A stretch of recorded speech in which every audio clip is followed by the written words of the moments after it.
കേരളത്തെ ടൂറിസം ഹബ്ബാക്കി മാറ്റും. ആയുർവേദ കണ്ടൽ ടൂറിസത്തിന്റെ സാധ്യത. കൊല്ലത്ത് എണ്ണ ഖനനത്തിനുള്ള സാധ്യത തേടൽ. ആദ്യ ദിവസം തന്നെ പല പദ്ധതികളും സുരേഷ് ഗോപിയുടെ മനസ്സിലുണ്ട്. സംസ്ഥാന സർക്കാരിന്റെ സഹകരണം പ്രതീക്ഷിക്കുന്നു. എയിംസ് കോഴിക്കോട്ടേക്കും പാലക്കാട്ടേക്കുമല്ല, ഒരു തെക്കൻ സംസ്ഥാനത്തേക്കാണ് BJPക്കും തനിക്കും താല്പര്യമെന്ന് സുരേഷ് ഗോപി ചൂണ്ടിക്കാട്ടുന്നുണ്ട്. പെട്രോളിയം, ടൂറിസം വകുപ്പുകളുടെ ചുമതല ഏറ്റെടുത്ത ശേഷമാണ് പ്രതികരണങ്ങൾ. എയിംസ് കേരളത്തിന് പ്രതീക്ഷിക്കാവോ?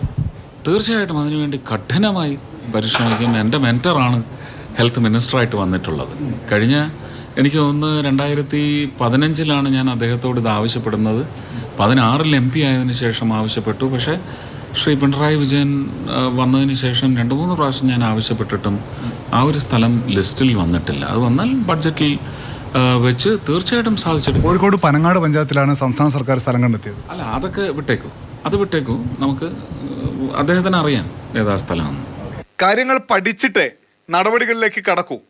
ഉടൻ നടപടികൾ എന്ന് പറഞ്ഞാൽ അതിൽ ആത്മാർത്ഥത ഉണ്ടാകില്ല എന്നാണ് മൃഗസംരക്ഷണ വകുപ്പിന്റെയും ന്യൂനപക്ഷ ക്ഷേമത്തിന്റെയും സഹമന്ത്രിയായി ചുമതലയേറ്റ ജോർജ് കുര്യന്റെ അഭിപ്രായം. ഫിഷറീസ് വകുപ്പിന്റെ ചാർജ് ഏറ്റെടുത്തതേ ഉള്ളൂ. ഇപ്പം മൈനോറിറ്റി അഫയേഴ്സിന്റെ ചാർജ് എടുക്കും. അതിനുശേഷം അവിടെ പ്രസന്റേഷൻ ഉണ്ടാവും. അപ്പോൾ അതിൽ നിന്നാണ് നമുക്ക് കൂടുതൽ കാര്യങ്ങൾ മനസ്സിലാക്കാൻ സാധിക്കുക. അതുപോലെ എന്ത് ചെയ്യണമെന്ന് പ്ലാൻ ചെയ്യാൻ സാധിക്കുക. ന്യൂനപക്ഷ ക്ഷേമ വകുപ്പിൽ ധാരാളം പദ്ധതികളുണ്ട്. അത് കാര്യക്ഷമമായിട്ട് കേരളത്തിൽ നടപ്പിലാക്കുക എന്നുള്ളതാണ് എൻ്റെ ഡ്യൂട്ടി. മാതൃഭൂമി ന്യൂസ്, ഡൽഹി.